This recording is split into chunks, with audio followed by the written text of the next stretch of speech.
And we are live.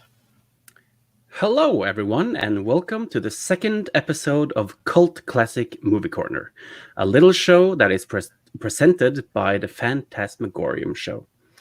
Today, we have a special guest with us. We have Steve here, of course, co-hosting and producing, but we've also secured a special guest. We have here Ernie Trinidad. Welcome to the show. Thanks for having me. Yeah, thanks for being coming. here. Yeah, we appreciate it. So Ernie, let's start this off by you telling us and the audience a little about yourself. Well, in the beginning, right? Fourscore. In the beginning, there was Ernie Trinidad. There's me. Yes. Right. Lifelong film fan since I grew up. I honestly can't remember what my first film was, but I know it was in the mid '70s, and I just loved movies, and I'm sure Star Wars is what started it all. But I've just loved movies all my life, and it just took decades to finally go out and say that yes, I went to school for film school, and now I'm finally making a film. Oh, awesome! Yeah. Yeah, you are making a film. Tell us about the project you're working on right now, because it's not a coincidence that I invited you to come and discuss Howard the Duck. Yeah, it's a little film about a little movie that not many people have ever heard of. No, well, really, I'm lying, because I'm sure many people have heard of it, but just have heard the wrong things about it, or have formulated the wrong opinions about it. And it's Howard the Duck, the 1986. I'm making a feature-length documentary called Howard the Duck, or How I Learned to Start Quacking and Love the Bomb. which is a documentary that is a homage to the film, a retrospective on the film, and an opportunity for fans of the film to say why they love this movie that so many other people in the world pretty much says is an utter travesty and one of the worst films ever made. Sure. But as we often discover, is that film is subjective. So what one person says, an absolute atrocious tragedy to celluloid, is actually they're Gone with the Wind, or maybe that's not a great example. They're Lawrence of Arabia. Yeah, right. Yeah. But so this documentary is giving the opportunity for fans of the film to share with the world why they like the movie, and for the people who made the film to talk about making the film, and to talk about the fans of the film. So, because I don't think they've ever had the opportunity to really address the fan as a whole, to say that they really appreciate the fact that they're supporting this movie that everybody else says sucked. Mm-hmm. So I guess before, I'm sorry, Terje, to jump in, if you don't mind, sir. Oh, of course.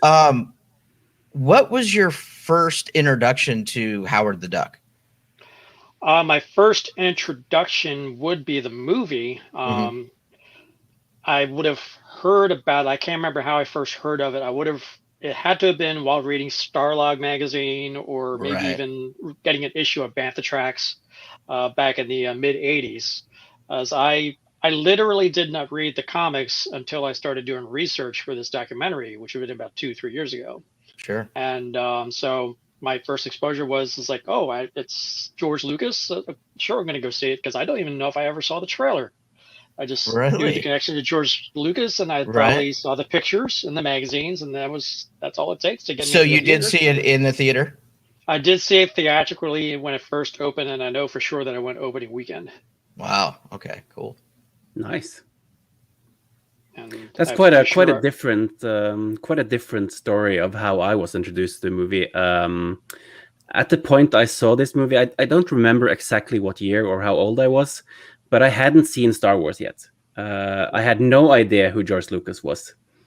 I was at a friend's house, and his dad had a huge collection of VHS tapes, like a lot of movies. And the same weekend afternoon, we watched the original Ghostbusters and Howard the Duck. So both kind of pinnacles of the 80s, with like practical effects before CGI. And I think I must have been around like 8 years or something. I learned English quite early, and in my mind, those two, I love both movies today, and of course, Ghostbusters is like objectively maybe a better movie than Howard the Duck. But in my mind, both those movies are like cemented in me as two fantastic movies with a lot of heart, a lot of imagination, a lot of charm, and they both stuck with me heavily throughout my life. Now, since you discovered when you were young, obviously all the innuendos and other adult humor likely went over your head. Yeah. When you watched it as an adult and you're discovering it's like, oh, I get that now. Did it change your opinion or how you looked at the film in any way, or did you appreciate it even more because there was more to it that you realized?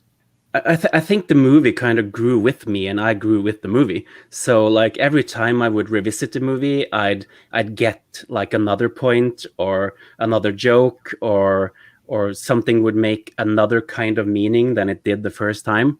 And that's really a hysterical part of this movie. It's like the combination of like a kid's fantasy movie and all these moments of adult humor. Like you have duck tits, and the movie is rated PG. Mm-hmm. Right. Mm-hmm. And there's of course, there's a very a provocative scene between Beverly and Howard. Maybe this is a good time to show the clip I put together, Steve. The kiss? About the kiss. The kiss. Yeah, let's do that real quick. I've got a headache. And I got the aspirin. Be gentle. Just one good night kiss, sweet ducky. Come on, Howard. I was just kidding. Good night.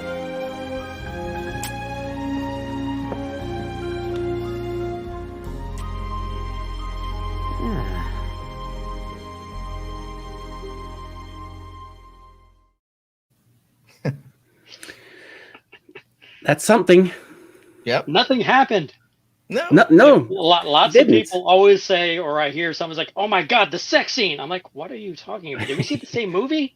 Right? There's no sex scene." I'm like, it's like, no, there was no. In the comic book, yes. In the movie, no. Do you think this is a kind of scene where people kind of extrapolate and they put things in their memory that aren't there? So like, yeah. It's I remember telling this story about how you saw a movie when you were younger, and then there's like certain things that you seem to remember, and then you revisit it, and it's not what you remember. I cited the example of Time After Time with Malcolm McDowell, the Nick Meyer film, and I remember there was a scene I remembered as being a victim of Jack the Ripper, and it was a quick scene that I thought in my memory was one of the bloodiest things I've seen. Like the whole room was covered in blood and everything. And then when I revisited Time After Time, like in the last couple of years, and I watched it and that scene came up, and like, it was just a cut off appendage. No, that's it. There was nothing else. I'm like, wow, yeah, that's not how I remember it. I was like, okay. So I was like, that was weird. So yeah, it's weird how your memory it kind of fills in, and extrapolates what especially when you're young, right? Because obviously it made an impression, and and your remembrance was way different, kind of like the Mandela effect, right? Yeah, I was about to say, isn't that like kind of the Mandela effect? But the Mandela effect is more if like several people kind of remember the same thing. Yeah. A little tease for the documentary is that comes up. Oh, Mandela effect. I'm not going to say how or why, but that becomes a subject. Okay, cool. So, well, let's talk a little bit about how you came to want to do the documentary. What possessed you to want to do a documentary about Howard the Duck? Usually when I tell people I'm doing a documentary about Howard the Duck, usually the first thing they say is why? Why? How it came about was a couple years ago is my composer friend Ben Gollum, who's doing the film. We're fans of Police Academy, and we were talking about crowdfunded film documentaries about franchises or movies, and we were like thinking, is like, how is it, they've done the Police Academy, they've done Elm Street, they've done Halloween. How come no one's touched Howard the Duck? I was just joking. And then I just thought for a moment, I went online and did a little research and discovered that outside of the bonus content that's available on the DVD, Blu-ray, 4K releases, there isn't any kind of documentary or featurette that fully covers Howard the Duck the movie from all facets. And so I said, we have something there. And then the other impetus was the fact that no one's ever done this before. Yeah. So I'm like thinking, it's like, okay, there's been a Galaxy Quest documentary. There's like, but no one's ever really attempted to do a documentary about a known film that's not beloved by millions, that people would just assume to like sweep under the rug. I mean, it's like, it's far from Garbage Pail Kids, but there are Garbage Pail Kids documentaries out there. But again, no one's touched Howard the Duck. So I'm like, this has got to happen. So it just took a little time. That's actually surprising to me that nobody's done a documentary or even a short or some kind of a short or a documentary about the making of or why people think this is such a terrible movie. Yeah, that's interesting. It's good, right? It's good niche, right, to be in. So you don't want to do a documentary that 5 or 6 other films or filmmakers have already tackled. Yeah, it's funny where people is like, why wouldn't you like go? Because I'm Howard the Duck. No, don't be offended, but right. Howard the Duck certainly isn't my most favorite film of all time. Because then of course I would tackle my most favorite films. Like immediately, the first thing that comes to mind is Buckaroo Banzai. But I'm like, even I know it would be suicide to attempt to make a documentary about that because the nightmare that Shout Factory had to go through just to make their Blu-ray release, and it's bare bones because they couldn't get pretty much anything, right? Because of the rights issues with W.D. Richter. I'm like, I wouldn't touch that at all. So, but with this, it originally was supposed to be a film about the fans and just letting the fans say, "Hey, I like this movie." But I thought it would have been more interesting. It's like, what if I can get people who made the film to come on and talk about the making of the film? Because there really hasn't been any like a full-blown making of documentary about it. Right. And then it just started coming together. I'm like, okay, I got that. Maybe let's open it up to the origins of Howard the Duck. So I started talking to people who are involved in the comic book from the original run, and then Chip Zdarsky in the last, I guess it was the last run. Yeah, the last run of Howard the Duck. So I just trying to cover all facets of Howard the Duck's existence. How was the response initially when you started reaching out to the filmmakers and the comic book makers? Yeah, initially when we first started this, there wasn't much going on because I guess at the time, because it's just starting out, we didn't really have anybody attached to it, and anybody I spoke to who do interviews or like either only known amongst our friends and colleagues. Right. And the artists that we did talk to were like not like big names, but I think once I got a commitment from Ed Gale and then Phil Tippett, and then and then we're like things, well, Ed and Phil talked about it, they were open for it, and we kept dropping. It's like, oh, we got these people, and then it started gradually over time getting commitments from various people, and then it was just a matter of reaching out to who knows who and just sending out an email. It's like, hey, would you be interested? And sometimes it was a matter of being forward and trying to get the word out. Like I bombed Fat Man Beyond. Oh yeah. Just showed up at the show in the audience and then dropped some paraphernalia from our marketing campaign, and Kevin heard about the documentary, and then he brought me up to talk about it a little bit. So I'm like, okay, the world now knows this in existence. So that's great. That's really great. Dropping names. It's like, oh, okay, and then gradually we just started like reaching out, and we got like Willard Hite, the director, Leah Thompson came on, Jeffrey Jones came on, Chip Zdarsky, as I mentioned, came on. We got to talk to Val Mayerick, who one of the co-creators. We spoke with Samantha Gerber, who's Steve Gerber's daughter, and she gave us a perspective on Howard the Duck that I'm not sure many people are aware, because her father created and essentially is Howard the Duck. So, yeah, and then we just continue to reach out, even though I'm in post-production now, trying to edit. I'm still leaving the door open for anybody who comes along that's like, hey, I'm interested in doing an interview. It's like, all right, let's go. Yeah, awesome. I noticed on the trailer you have for the documentary, I think you featured the figure that was made, the handcrafted Howard the Duck figure made by this Italian artist on Etsy. Yes, Lorena D'Amelio, I believe. Yeah, I have kind of a funny story about that figure because one late night while scrolling the internets, I came across an ad for like this amazing Howard the Duck figure. All those cookies, from what I've been searching and watching, they caught me and they tried to sell me this figure, and I was, oh, cool! I need this. This I can have this next to my Howard the Duck figure. And Steve, would you show the original figure? Sure. Yeah. That's the one made by this Italian artist, sold on Etsy for quite a bit of money because it's handmade, it's good quality. I didn't at this point know about the Etsy page. I just saw that picture, I saw the price, and I said, sure, I'll buy that. So I did. What I got in the mail was not that figure.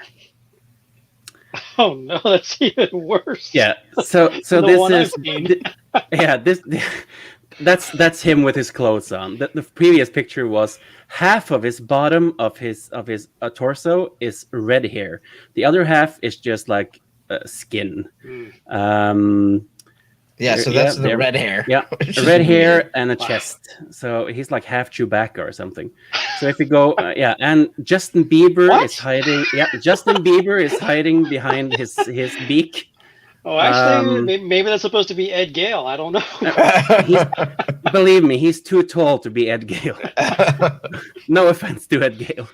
His feet are basically just like legs and flippers, and his hands are kind of like Mickey Mouse hands. So yeah, that's a bad one. It's a bad one. It's a pretty bad one. Yeah, I'm guessing that was one of the $30 range knockoffs. Yeah.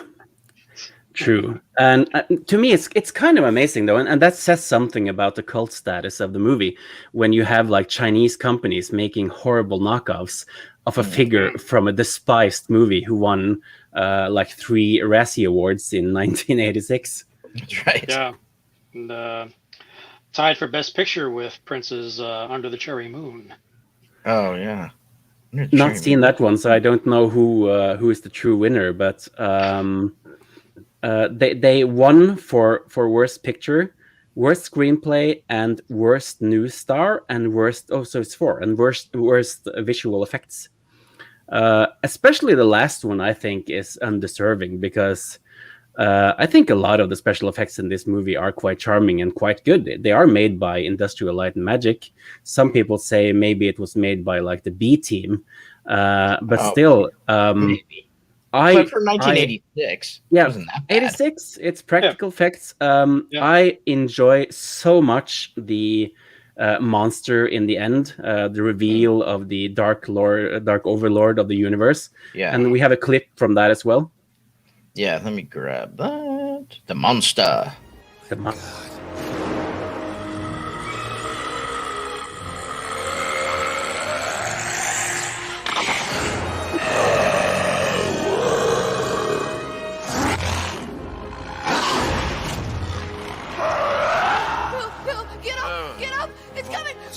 I was just resting.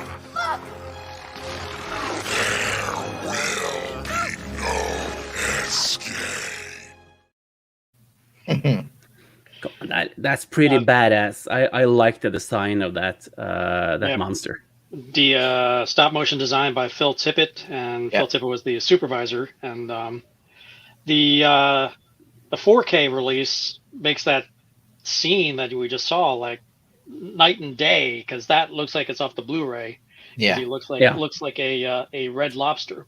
But if you see the 4K, he looks more like a traditional looking like crab like colored beast. It reminded me a lot of the Rancor scene from Star Wars. Yeah. So it looks it's a good comparison. Yeah. But when I was at the Tippa Studios up in Berkeley, California, we got to see the original design for the Overlord, and it was nixed because they thought it was just too disturbing. Oh, wow. Okay. Yeah. Is the original creature in the documentary? Yeah, we do have pictures of the original creature as it was designed. So Cool. Looking forward to seeing that. And it's one of the challenging. I guess you'll experience this as your channel grows and you interview more guests. One of the challenging things about interviewing celebrities of any level is trying not to geek out. Right. But I was struggling to contain myself when I was at Tippa Studio. Oh, I bet. Seeing all these things from movies I grew up with, I'm like, oh my god, that's Vermithrax from Dragon Slayer. That's Kane from RoboCop 2. I'm thinking it's that's an actual Academy Award that I actually got to hold that they won for Return of the Jedi. Yeah, that's awesome. So yeah, right. It would be hard not to just completely geek out in a place like that. And he actually offered to put Ed 209 into the shot. I'm thinking, oh, and then my producer's like, we're gonna have to get clearances for that, so probably not. I was like, oh, you're right. That's right. Bummer. Yeah, he's got his kind of magnum opus, Mad God, coming out soon. Yeah, we were there while he was still filming it, so we got to get a taste of. We didn't get to see any footage, but we got to see a lot of the work that was being put into it. So yeah, that's cool. I find it amusing that he finished his magnum opus before I even finished my documentary. Go figure. Well, it's always okay to go slow. Yeah. Yeah. So I do want to mention for anyone out there watching and the next couple of days when they're watching this recording, there are still a few days left to support Ernie's documentary on Indiegogo. And I know Scott's out there watching the show. Maybe he could Google the link and put it in the chat. Please do that. And the link will be available in the description of this video. For all replays. Yeah. Yeah, so please do. Yeah, we're currently at about just under 50% funded, and I think there's about 5 days left. And when you check out the page, you're going to see numerous types of perks to take advantage of. So, and pretty much their perks, the physical perks that need to be made, pretty much I'm only going to make for the campaign. Because it's going to be a whole new thing once we finally get this completed. So essentially, these will be exclusive items that I'll probably never see again. Right. So and also the goal is flexible. So even if you don't meet your desired goal, the money is going to go into the movie and help the release. So. Yeah, this is literally our third campaign. Our first two campaigns bombed as bad as Howard the Duck the movie. And I mentioned it in our campaign video that most people would just scrap the project if they don't get the money for it. But I basically just said we can still do this. It's just we're going to be on a extremely limited budget, meaning it's going to be coming out of my own pocket. And I'm sure there are ways we can work around until we have to start worrying about expenses. And I said, we'll just worry about expenses once we reach post, which we're in. So even though we're at 50% of our goal, we would like more, but this 50% is a huge help because we're at that point where there are things that we simply can't ask people to do for free. Right. Yeah. So right. like we need an attorney to look at this film when it's done to say whether we need to get clearances for this, or that's okay. Right. You don't need clearances for that, and we got to pay them by the hour. So. Yeah, absolutely. Yeah, and those kind of things are super important, and nobody works for free on those type of things. So we'll promote it as much as we can, not only here on the YouTube, but on our website. If you have any material you'd like to share on our website, please feel free to reach out to me after the show, and we'll definitely do that. Awesome. Yeah, like every kind of documentary like this will always be like a project with like heart and passion. Sure. So I'm really glad that you guys didn't give up when the two first bombed. It's kind of fitting that a documentary about a movie that bombed that hard also has to struggle a little bit. That's one of the things, the ironic things I love about it. I'm thinking, it's like, no, I'm not embarrassed at all. I think that's just hilariously awesome that we bombed, but still continue to persevere. Yeah. So I looked up some facts about how the movie did when it opened. It had a budget of $35 million, and opening weekend it only did approximately $5 million, and the cumulative worldwide gross was approximately $37 million. And I can expect that was a severe letdown for someone like George Lucas, who had come off Star Wars fame and was used to the fact that if he put his name on something, it meant he got a new wing at Skywalker Ranch. Right. The interesting thing in hindsight is that box office perspective is different from now compared to what it was back in the 80s. Yeah. Because most people look at it as like, oh, it was a bomb. It was like terribly. It's like, well, it did technically make its production budget back and only pulled in a couple $1 million, but still it didn't make the studio a substantial amount of money. So there are worse things, other movies that bombed worse. Like I said, that in the canon of Marvel movies, not the MCU, but just any Marvel film in general, is Punisher Warzone. Is box office versus budget wise is the biggest bomb in Marvel history, because I think it made $10 million and had like a $60 million budget. Yeah. So that is like that 10 million worldwide. So that one really tanked. But this one in the mid 80s, rare air is $100 million, sure. But anything that made $30 or $40 million is actually did pretty good. Right. It was just the matter of fact that it barely made its budget back, and the fact that Lucas's name was attached to it, who at the time was cranking out $100 million movies. Sure. Like without even trying, and then Howard happened. So like speaking of George Lucas, I assume you didn't even try to reach out to him about this movie, or did you? I reached out to through the proper channels, and we got a no twice.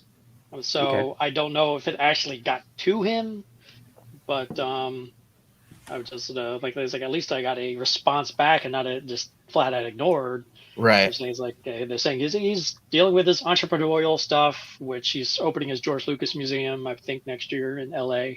So he's dealing with that. So I'm not thinking, okay, well, maybe if I'm not done yet, I'll go to the museum and see who's there. Most likely he wants to forget about this movie, right? I mean, that's probably most likely. I don't know how proud he is of it. Yeah, probably for the production side of things, because there was one quote that comes up was that about Howard is that there's like, that's how it is now, but trust me, in 30 something years or so, this is going to be a classic. So I think it's like, okay, it's not a classic, but people are looking at it with new eyes and new perspective, and actually kind of getting what they were going for. So that is the kind of thing that I want to follow up with George Lucas. It's like, you said this back in 85 or 86 when you're making the movie, and now here we are 35 years later. Where do you see it? And it's like that's something you really want an answer for, but if you can't get to him, you can't get to him. Right. It would be interesting to see, because the tone is a little is off for George Lucas film. As far as I, my eyes and my intuition is, when I see the movie, it doesn't feel like a George Lucas movie. So I don't know if that's because he phoned it in. Everybody has a bad day at the office, so I mean it's neither here nor there. But it would be interesting to see if it was, if he was completely 100% invested, and it was just a matter of taste and tone that he was trying to set, or whether it was just, I'm contractually obligated to do this movie. Let's get it done as fast as possible. Move on to the next one. I think it was more he kind of like, I don't want to misspeak, but I'm not 100% because I can't remember. But I think he gave Willard and Gloria just free reign to. They wrote the screenplay. Yeah, and he's the one who presented the property to them. So and then Willard's the one who directed it. So he basically just they were left to their own devices, and he would pop in from time to time to see how things are going and make suggestions. But ultimately, in the end, it's like he's attached to it basically just to get it out there. Just like Steven Spielberg presents or something like that. Yeah, that does. I guess that does make sense. And I guess maybe, in hindsight, we're putting a more credence or more weight to his actual role than it really was. So I doubt he was on set every day. It's kind of like I've seen a few movies a few of those Quentin Tarantino presents movies, and you see his name on the cover art, but I doubt he had like little to nothing with the movie other than lending his name and doing some couch producing. There's certainly not a Quentin Tarantino movie, even though he slapped his name on it.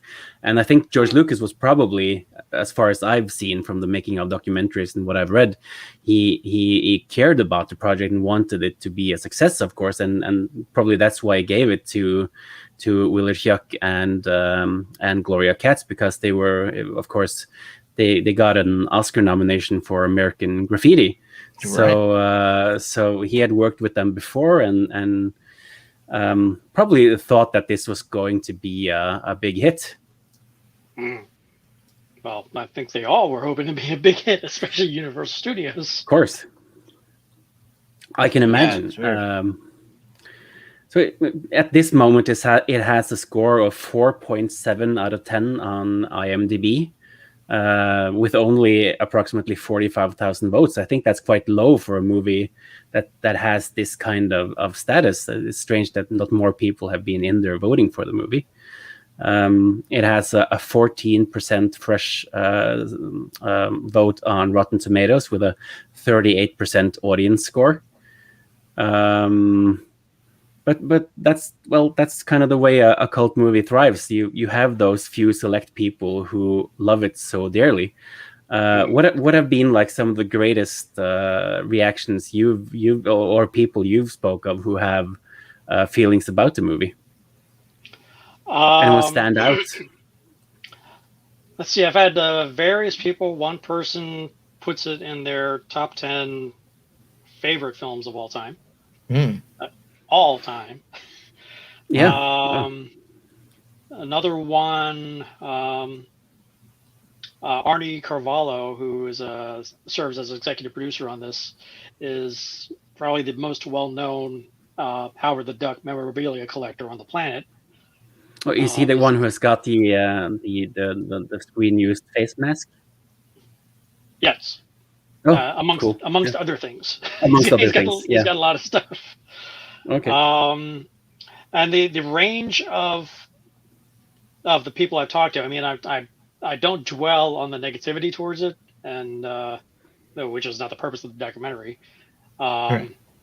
But the range from is like people saying is like, I get it's not a perfect film, but I just enjoy the hell out of it. And others are saying is like, no, I think it's a flat out good movie. And a couple people I've spoken with actually go into detail on how it actually this is Howard the Duck, how Howard the Duck personally impacted them in life. I'm like, oh, really? Talking about Howard the Duck here, right? Right. Like, no, this movie showed me this and how right. to handle it. I'm like, okay, I can't argue with that. That totally makes sense. So it just goes to show how film is subjective and how it impacts you and how you take it in may not be the same as anybody else. The range of the people I've spoken with and how their appreciation of the Duck and the movie was just great, and also the fact that a lot of them have the same exact things to say. So these people apparently got it, and they totally get where it's coming from, and a lot of them don't even know each other yet. They're talking about the same exact thing. Yeah, which helps me a great deal because I'm like, oh, I can tie this together. Sure, yeah, great. Makes one of those. Easy. One of the people you I think you got to talk to is Leah Thompson, correct? Yes. So she has expressed her interest in directing a new Howard the Duck film. I don't know if there's anything you can divulge there, but what do you think the prospects are of that maybe coming to fruition? I think the prospects of it really comes down to phase 4. I mean, just how receptive will the audience be to everything that's going on right now with the multiverse? Sure. And if they're willing to accept certain scenarios and characters, because one of the questions I raised in the documentary is that if Howard the Duck 86 was released now, would it be better received or would it be worse? Because everybody loves Groot and Rocket. So if you can love a tree and a talking raccoon, why can't you love a talking duck? Right. So that's one of the questions we raised. And with Leia saying she wanted to direct one, a new one, and that she brought it to Marvel's attention and she pitched it and they said they were receptive to it, but didn't know where they were going to go with it. And the fact that they were supposed to do the Hulu animated series with Kevin Smith, but then that got canceled for some reason. And I still don't know all the details, but I think there might have been story elements they were going to use that they were going to use in other properties, so they couldn't touch that. So that might have been the reason why they had to pull the plug. I don't know. But I think if phase 4 and the whole multiverse story arcs are well received, I think there's room for them to just like try it out. And it's like, okay, here's you can tell the MCU is going not only multiverse, but they are going cosmic, right? We're getting into more cosmic, storylines, which lends itself perfectly for someone like Howard the Duck. And Chip Zdarsky in his run actually managed to make Howard the Duck 86 MCU canon. Really if you've read that issue. Yeah, if you read that issue, Leah Thompson plays Leah Thompson. And somehow Zdarsky and just ties it all together so that what we saw Howard the Duck the movie is part of the MCU. Oh, wow. That sounds very interesting. That was brilliant. That's like, he's like, you did that. It's like, I did do that. Yep. Super meta. That's good. Yes, it touches into the meta thing. And I actually saw the movie for the first time yesterday on 4K with my friend Jan Ove. And it was great seeing the movie in that kind of quality. They did a lot of great color correction. The HDR really made the movie pop in a way I've never seen before. The sound was great. But the last couple of weeks, I've been watching the Marvel What If, and those open with the voice of the Watcher speaking about all the different kind of ways the universe works, and that kind of resonated with me because Howard the Duck kind of has an opening that could actually be the Watcher. So if you play that opening clip. And bear in mind the new What If opening, I think they're kind of akin in a way. I thought that was just kind of cool. Yeah, you want me to play the title? Yeah. In these galaxies, every possible reality exists. And what is reality on any one world is mere fantasy on all others. Here, all is real and all is illusion. What is, what was, and what will be start here with the words, in the beginning there was Howard the Duck.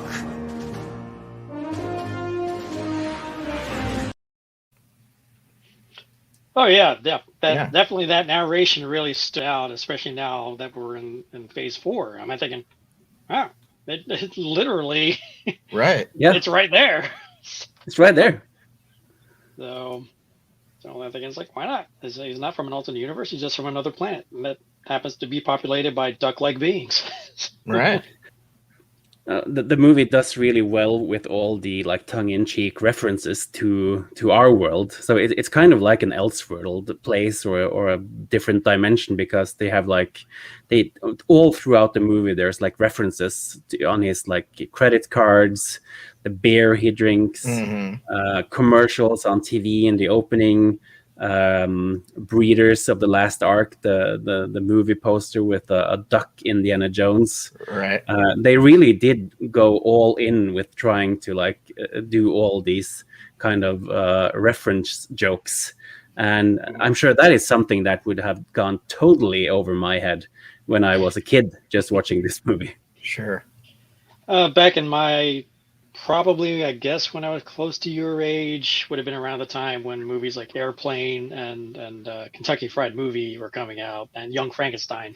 So I was susceptible to all those parodies. So it's like I was totally game for that, and I was like, now it's cute, but it's like I find it interesting that that trend continues now, because I don't know if you ever saw the Tom Cruise-ified Howard the Duck movies, where a artist photoshops Howard the Duck into Tom Cruise movies. Oh, I have never heard of that actually. That's No. interesting. He takes one sheets from Tom Cruise films and then drops Howard the Duck in it seamlessly. So That's very instead specific. of Maverick, it's Howard in Top Gun. Mhm. Instead of a cocktail, it's Howard. And I think it's like, oh, that's great. That is great. Is his wingman actually a goose? Right. I don't know. Maybe. That'd be Should interesting. be. That'd be good to do. Should be. Yeah. Did you, in your documentary and the people you spoke to, did you at all touch into the rumors or trivia I've heard about the fact that both Robin Williams, John Cusack, and also Martin Short were in discussions about doing Howard's voice? The Robin Williams one, we didn't really find out about until late. Okay. Of course, there was the whole story about Chip Zien saying is like, well, I heard about Robin Williams. Then I started hearing other stories about Robin Williams from different sources that are having different takes on how it came to be. I myself did not find out that Robin Williams was one of the voices until I read about it in Cassine Gaines's history, Howard the Duck, the Oral History. And then I saw an interview on YouTube where he mentions how he was approached to do Howard the Duck, and he doesn't dive into the voice. But when I interviewed Willard Hike, he did not bring up Robin Williams as a voice actor when we were talking about the voice of Howard the Duck. I mean, he brought up he said that everybody was like auditioning for it, but the names that particularly brought out was like John Cusack was one that he was focused on. So, but he never brought up Robin Williams, and so of course, once Robin Williams' name came up, people would ask, "Did you ask about this?" Like we did not. But I'm like, if Willard Hike didn't bring it up during our interview, it must not have been all that important, because obviously he wasn't on the movie in the end. So Right. it happens on countless movies where Dougray Scott was supposed to be Wolverine, or was he supposed to be Wolverine, I believe. Yeah, I think it was supposed to be Wolverine. He was supposed to be Wolverine. They said it's not going to work out, so yeah, we're going to have to recast. And then Stuart Wilson, who was supposed to be Aragorn, and then like, this is not working, and he went out and got Vigo. So there's like they don't make a big deal of it. It's like it happens in movies. So I was like, if Willard Hike didn't feel the need to talk about it, then it must not have been a big deal. And for me personally, everybody's like, oh my God, that would have been great. It's like, I don't know if it would have improved the movie, but I can't picture Robin Williams doing the voice without thinking of the genie. Right. And No, that personally, could have easily stolen the genie's thunder. So yeah, but I don't think Robin Williams is amazing, but I just don't think he would fit Howard because he's kind of just like a different kind of character than Robin Williams usually would do. And of course, this might be colored by the fact that I've already seen the movie. The voice is what it is, because I can't imagine him having any other voice, because it's a movie I've grown up with. So it's hard to replace him with someone. But Scott, the actor, does a really good job of capturing Howard as this sarcastic guy who always has something clever to say. Yeah, out of the three, Robin Williams, John Cusack, and Martin Short. John Cusack makes more sense to me, just knowing how the filmmakers wanted to portray Howard the Duck. It seems like Martin Short and Robin Williams would have tried something more zany or wacky, with their voice, and not the kind of the serious, sarcastic, cool kind of tone we got from Howard the Duck in the final product. Yeah. And I found some credence to like the names that he was giving out, because Leah Thompson talked about John Cusack visiting the set. So I'm not thinking, no, that was one of the names that that was brought up as a potential voice, because I knew that the voice wasn't really like not going to be applied until post production, because the on set voice was Tim Rose. So obviously that would all be done ADR. So if Cusack was there, and apparently Robin Williams visited the set too, so who knows what went on? Interesting. So there's like a connection from last episode, because then we spoke about Ravenous, which has Jeffrey Jones in it, and Jeffrey Jones is in this movie as well. And I've seen from the trailer that he speaks to you about the movie. Was it cool talking to him about the movie? Did he have positive feelings about it? In my opinion, he does a really stellar job acting in this movie, especially the outworldish scenes where he turns from Dr. Jennings into not Dr. Jennings anymore. And if you'd play that clip, Steve, that should segue into speaking about Jeffrey Jones. Yeah. I'm dead. Yes, you are. You think that's funny, Jennings? I'm not Jennings anymore. The transformation is complete. I am now someone else. Try telling that to your insurance company. I think you need some coffee. Come on. Yeah, some coffee would probably solve that problem. Sure. Jeffrey was great. I was just actually thrilled that he agreed to do the documentary. Yeah. And when I got to meet with him, and we talked about Howard the Duck, we talked about other roles that he was in. And something I didn't know was that he was simultaneously filming Ferris Bueller and Howard at the same time. So he was like traveling between locations in LA and San Francisco area. One of the things, Jeffrey Jones's performance in the movie is one of my favorites, because I always bring up the fact that he has to play 3 different levels of the same character. Right. Yeah. But not the same character. The kindly Dr. Jennings, as he likes to call him. Then you got the transforming one. Then you got the Dark Overlord one. So it's like, and he has to change that up on the dime. And when I was speaking to him about it, it just like, he's the consummate actor. And I was like, so what was it like? That's like, it was more like, well, it's really, once you really know where you need to go, it's just not that difficult to just go from being this and this, and like, okay, then how was it dealing with having to go from being Rooney and then coming back and having to be the Dark Overlord again? It was like, because I was a stage actor, so, and I was totally accustomed to changing from different plays and going into different characters. So really, I'm like, well, okay, you're good.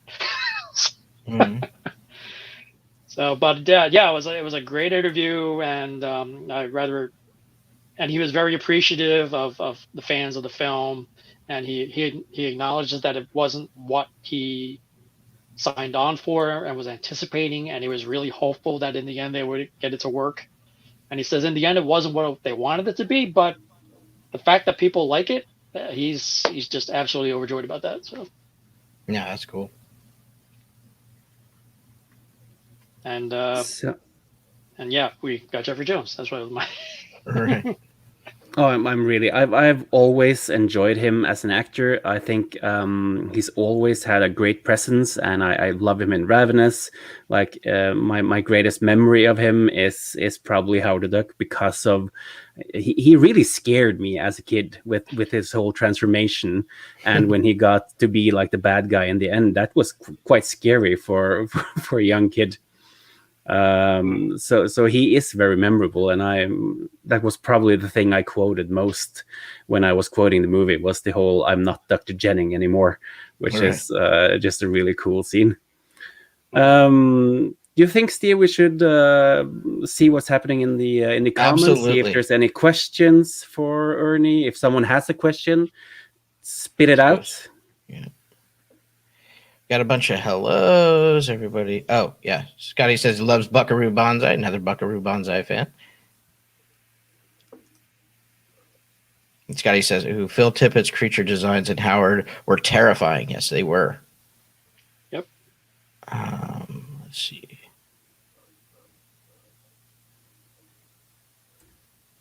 Yeah, one of the things I love most about that character design was how when he's coming up out, and it looks like you reached the head because it looks like there's two eyes there.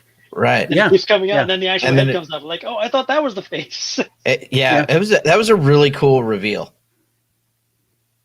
I thought I was the only one who saw a face on his back, but apparently I'm not. Yeah. That's good to know. And one of the things I love about the new 4K is that the audio is so crisp that you can actually clearly hear the Overlord's dialogue. Yeah. Yeah. Scotty says, as a subversive comedy, I was confused as a kid and learned to love it as I got older and less mature. Less mature. Okay. That's funny. But yeah, right. I can see that. I can see where it'd be confusing at first, and then you grow into it. Kind of like that. That's how it becomes that cult, gets that cult status, right? Mhm. Yeah, it's interesting what exactly entails a film becoming cult, because you look at something like Howard the Duck, and then you compare it to films that I think are very much cult films like Troll 2, or The Room, or Miami Right. Connection, or films like that. But it just feels like Howard the Duck is not exactly in the same league as them, because Right. they feel more like cult films. I guess so. But that comes back to the subjective nature of film too, right? Yeah. And then how do we classify? Slice Night says Willard and Gloria polished the American Graffiti script and wrote the Indiana Jones and the Temple of Doom. So I think Lucas was happy to give a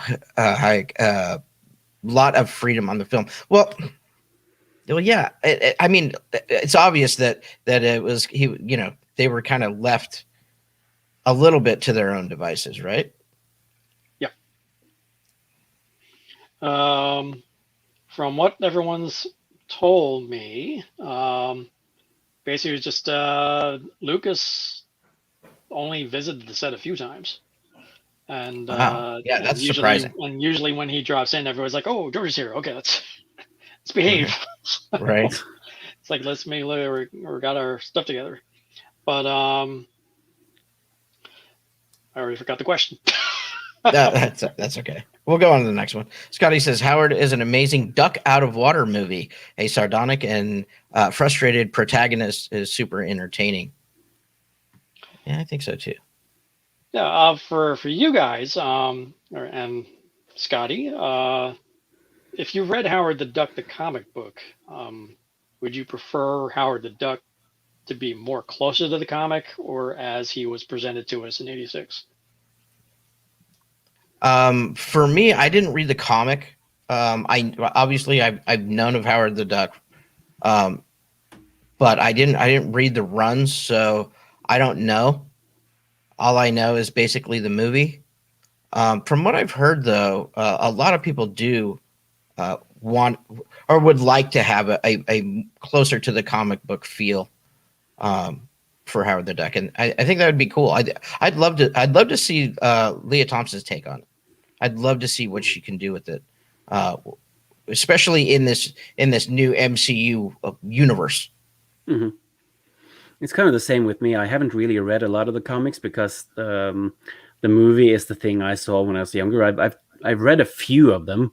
What stood out to me was how pretty much how much he looked like Donald Duck, which kind of makes it ironic that Disney now has bought Marvel, and I don't know if they have the rights to Howard the Duck or not, but that would be totally ironic. But from what I've heard in the comics, they're kind of a bit more like Deadpool, with a lot of like breaking the fourth wall, a lot of adult humor, and believe it or not, the movie is quite toned down in regards to how adult the humor was in the comics. But that would be cool today to see a movie that was closer, maybe, to the kind of approach they did with Deadpool. A couple of people I interviewed actually say that he was almost the equivalent of Deadpool.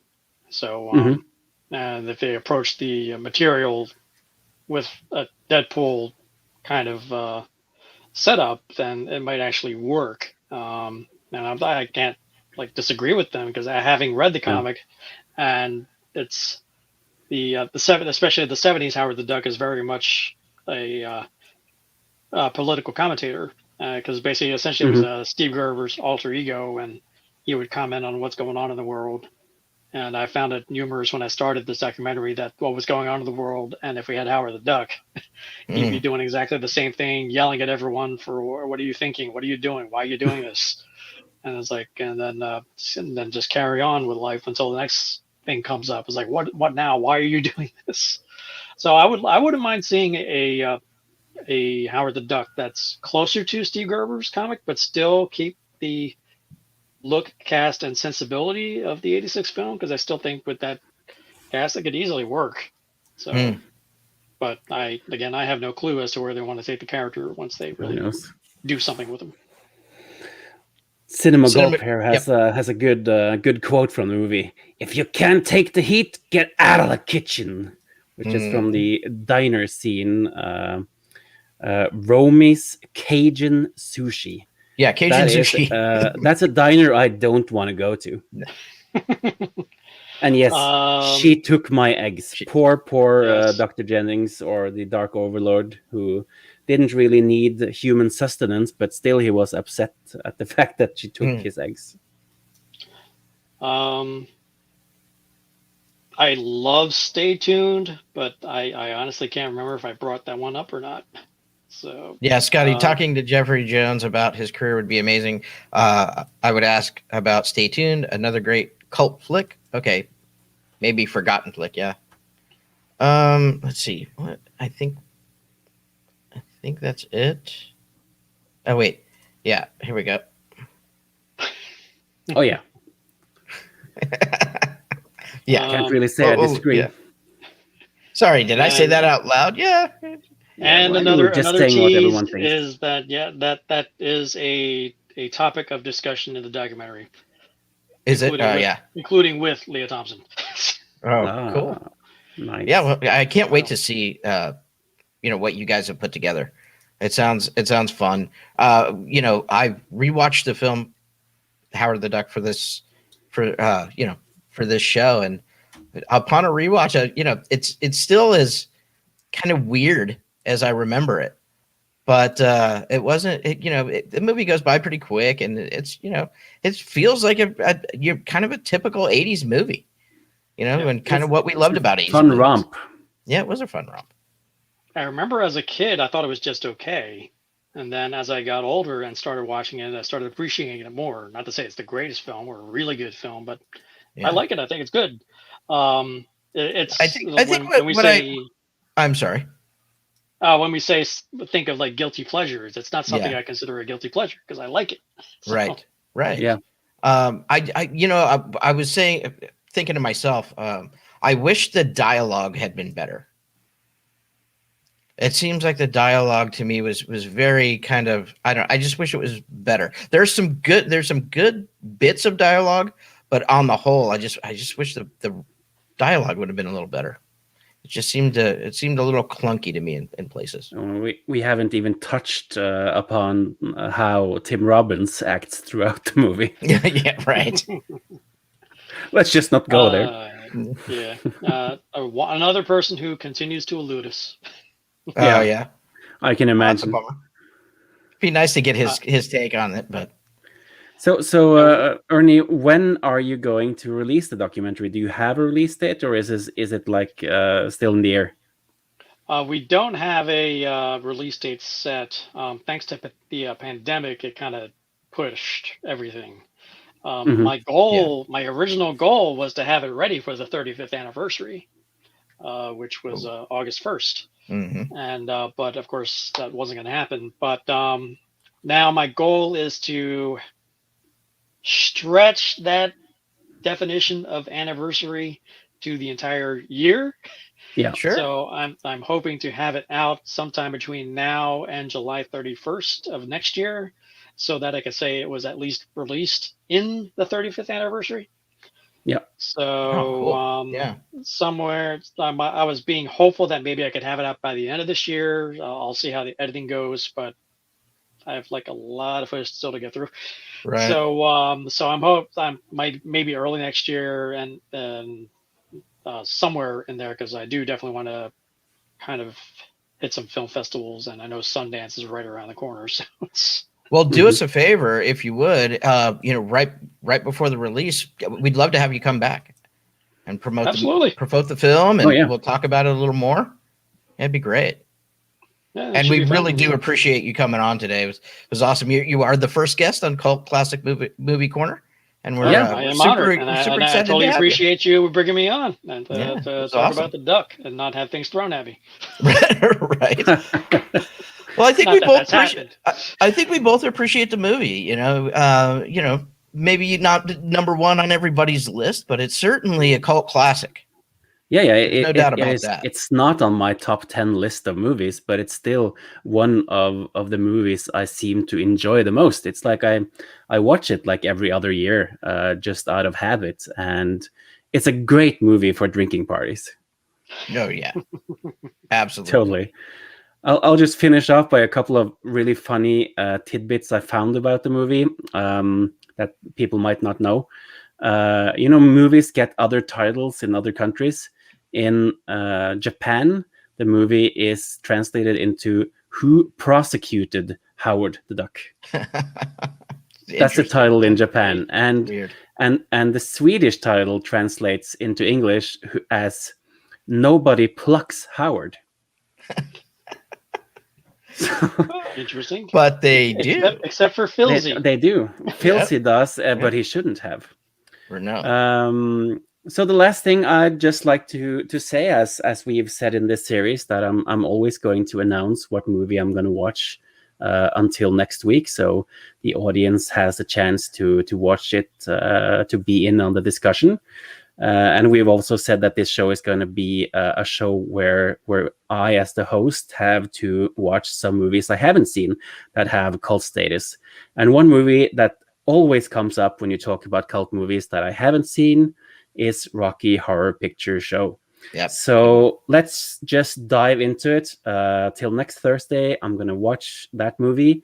And this is going to be one where I'm going in blind. I know nothing apart from a few clips I've seen. So I have no idea. Am I going to like it? Am I going to hate it? Who knows? But we'll see. Awesome. Maybe see if you got a couple friends who have seen it, so they can at least equate the participation event side of things for you in your living room. I have I don't heard know if you'd want that in the screening room, because I make a real mess. So I don't think you'd want that. Yeah. So we'll I'm excited.